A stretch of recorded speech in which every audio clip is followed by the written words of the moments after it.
Welcome to Shivraj pathways to excellence. चलिए शुरुआत करते हैं आज के सेशन की। और आज का सेशन जो है पार्ट 3 ऑफिस पॉलिटिक्स के ऊपर है। पहले वाले में हमने बात की थी ऑफिस पॉलिटिक्स को लेके क्या होती है, सेकंड में हमने बात करी उसकी कुछ टिप्स की, और थर्ड में भी हम बात करें कुछ और टिप्स की ताकि आप आगे बढ़े, पॉलिटिक्स में ना फंसे। तो एक हो गया कि कंट्रोल योर इमोशंस। कई बार क्या होता है ना, हम इमोशनल होके भावनाओं में बह जाते हैं और कहीं ना कहीं हम अपना रिएक्शन दे देते हैं। वो रिएक्शन कहीं ना कहीं वो कन्वर्ट हो जाता है आपके ऑफिस पॉलिटिक्स में। तो अपने इमोशंस को कंट्रोल करना बहुत ज़रूरी है। Develop your emotional intelligence. दूसरों की पर्सनैलिटी, दूसरे की इक्वल लेवल को समझने का कोशिश कीजिए, उनकी भावनाओं को समझने की कोशिश कीजिए, उनकी पर्सनैलिटी को समझने में कोशिश कीजिए। तब आपको ईजिली आप उनको हैंडल कर सकते हैं या उनको समझ सकते हैं।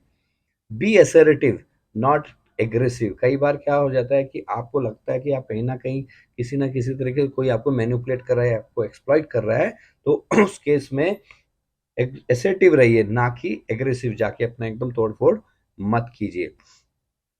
Do not engage in negative behaviour. कोई भी नेगेटिव बिहेवियर में अपने आप को एंगेज ना करे। किसी के बारे में कोई बुराई हो रही है, किसी के बारे में कोई नेगेटिव बोला जा रहा है, प्लीज कामली रिस्पेक्टफुली वहां से बाहर आ जाइए और अपने आप को नेगेटिव बिहेवियर में एंगेज ना करे।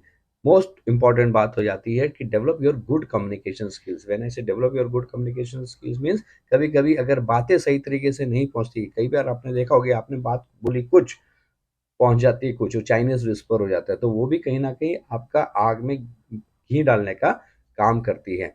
तो ये चीज़ों को बहुत क्लैरिटी के साथ आपको रखना जरूरी कि आप कहना क्या चाहते हैं। कहते हैं ना थ्री इडियट, अरे कहना क्या चाहते हो। So you have to be very clear what you are saying, and you have to be very clear and conscious about concise about your communication. You have to be very respectful, give respect irrespective of the grades।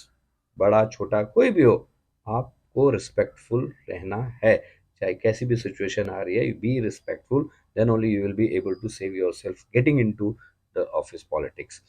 No when to speak. आपको लग रहा है कि आपका काम में कहीं ना कहीं इम्पैक्ट आ रहा है, कोई ना कोई आपको जबरदस्ती घुसेड़ रहा है, आपको पता चल जाता है, तो as early as possible speak it up, take it up, then keep away yourself from these kind of a situation. So you should know when to speak.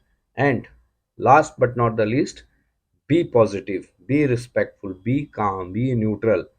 ये सब अगर ध्यान में रखेंगे तो आप चाहे किसी भी परिस्थिति में हो, you will not get into this kind of scenario. और गलती से आप उस सिनेरियो में चले भी जाते हैं तो आप उससे ऑटोमेटिकली आप बाहर आएंगे। तो ये था मेरा आज का session about office politics, and I am sure आप पहले दो भी एपिसोड जो है पसंद आए होंगे, ये भी आपको पसंद आएगा। मिलते हैं आपसे नेक्स्ट एपिसोड में। टिल देन आप सोचिए जो मैंने बोला है, एंड आपको लगता है तो उनको आप इस्तेमाल कर सकते हैं। Thank you very much listening to me, Shiv Rawat, pathways to excellence।